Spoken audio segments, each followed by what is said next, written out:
Can you believe it, guys? League of Legends, it's not actually dead. Yippee! Yes, just a couple days ago we got an update from Riot on the state of League. From game modes to lore to new champions, pretty much everything a casual player could want is talked about here. But there might have been some key points of context you missed either through dev blogs, Reddit posts, or other information sources. Worry not, my fellow League players. Today I shall be your guide through all the information we received to see if Riot's plans to save League of Legends actually save League of Legends. This is Rift News.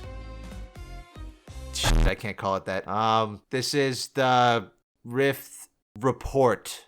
Yeah, let's go with that. To start, it would appear that new champions will be taking a back seat going forward. A large chunk of the champions team has been moved to the game modes team, and as such, there will be less people working on new champions in the future. This won't impact Season 2023's champions, specifically they mentioned Melio, Nefiri, and the jungler, but this will affect the years onward, meaning 2024 will likely only have 3 to 4 new champions. Good. In their place, ASUs and updating older champions will be taking a much higher priority, with Lee Sin and Teemo being the first in this new wave. I theorized ages ago that Lee Sin would be the next champion to get an ASU, and let me tell you, it feels so good to get a prediction right. For once. Teemo's the one I'm a bit iffy on though. Modern Teemo hasn't aged spectacularly, but there are so many other champions that look worse than he does. Personally, I would have gone with either LeBlanc, Zillion, Jax, or Master Yi, as they already have established fantastic redesigns thanks to Legends of Runeterra. Blitzcrank is also a great choice, but I'd save that for when Arcane Season 2 comes out. Or Malphite, because Riot keeps using his updated design in everything when he still looks like a deformed turd in-game. But it's still exciting to see older champions get modern updates, even if the only ones getting them at the moment are the uber popular ones. We don't know the pipeline for more down the line, but we know that these two are in very early development and will take some time to finish, like Ari, because they have so many skins in their catalog. We also have confirmation once again that the ASU team and VGU team are separate, meaning cranking out ASUs won't impact VGU production, and Riot said specifically they are not reducing investment in VGUs going forward, implying they're not gonna go any lower than 1.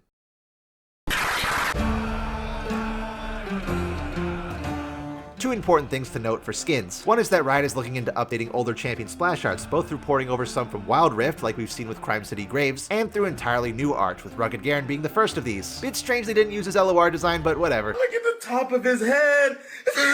This will be great for some of the skins with super old splash art, but also for champions who got visual updates like Alistar, but released before updating skin splashes became standard for visual updates. And second is that Riot is testing the waters with porting Wild Rift exclusive skins to PC, starting with Star Guardian Xayah, Rakan, and Seraphine. I'm not overly bothered by this, but the whole situation's kind of odd, right? First of all, I'm gonna say it, I like that Wild Rift and LOR have their own exclusive skins.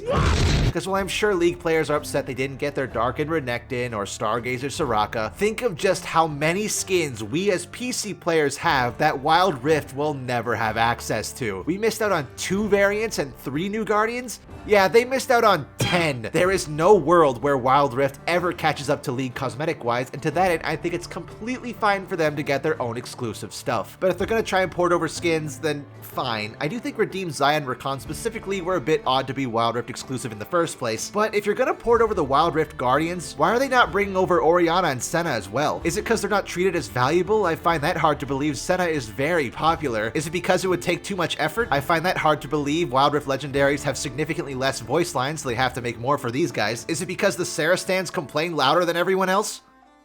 It's because the Sarah stands complain louder than everyone else, isn't it?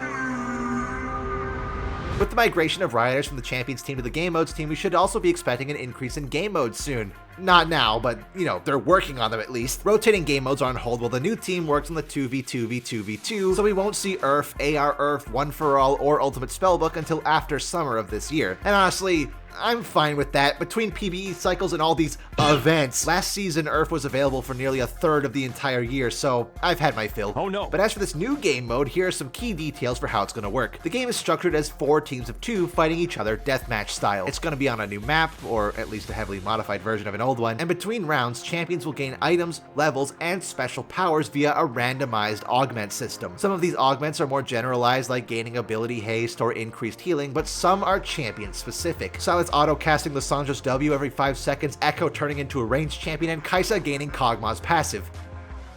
I fucking love this. I think we all know if it was just a 4 teams of 2 deathmatch game mode, in only a couple days it would devolve into only the already established tried and true combos. But randomizing augments should in theory make the game mode significantly more fun, refreshing, and encourage creativity and experimentation. I am super excited for this game mode when it releases this summer. We got some ARAM changes as well, although they're a bit minor. The general consensus from the feedback of the last changes was that the portals were a great change. The champion balancing was mostly good. The turret rubble fucking trash. But the good news is that Riot is looking heavily into reducing or even outright reverting tower rubbles soon enough. And some extra good news is that ARAM Clash was a massive success, and it will be returning sometime this year along with normal Clash. Oh, I'm dead as fuck.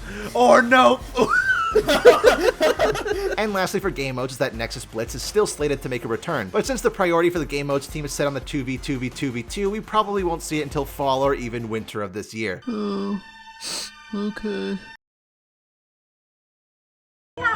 Okay, that's not true. While we got no update on the future of actual lore and stories, we did get confirmation that Riot is moving towards some level of consistency across their IPs, making sure champions' motives, personalities, origins, and events in Runeterra are the same no matter what source of medium you experienced it from. LOR has been most guilty of this, cause well it's brought us awesome stuff like the Grey Legion, Fish Mafia, and CHIP! It's also brought us the mass-produced Galio Factory, Evelyn's Harem, and time-traveling Cythria. The amount of continuity errors resulting from this single character is astonishing. Arcane as well, for those who are unaware, is a completely different story than the canon universe. Jinx and Vi are not sisters, Heimer has no lore, Jace is an asshole the entire time, Silco doesn't exist, and Victor swaps moralities on a daily basis. My suggestion, just make Arcane the canon storyline for these champions, man, it's so much better. But to that end, we can expect things to make a bit more sense lore-wise in the future. Hopefully no more second guessing what's canon and what isn't, and that all of Riot's teams will be properly communicating with each other.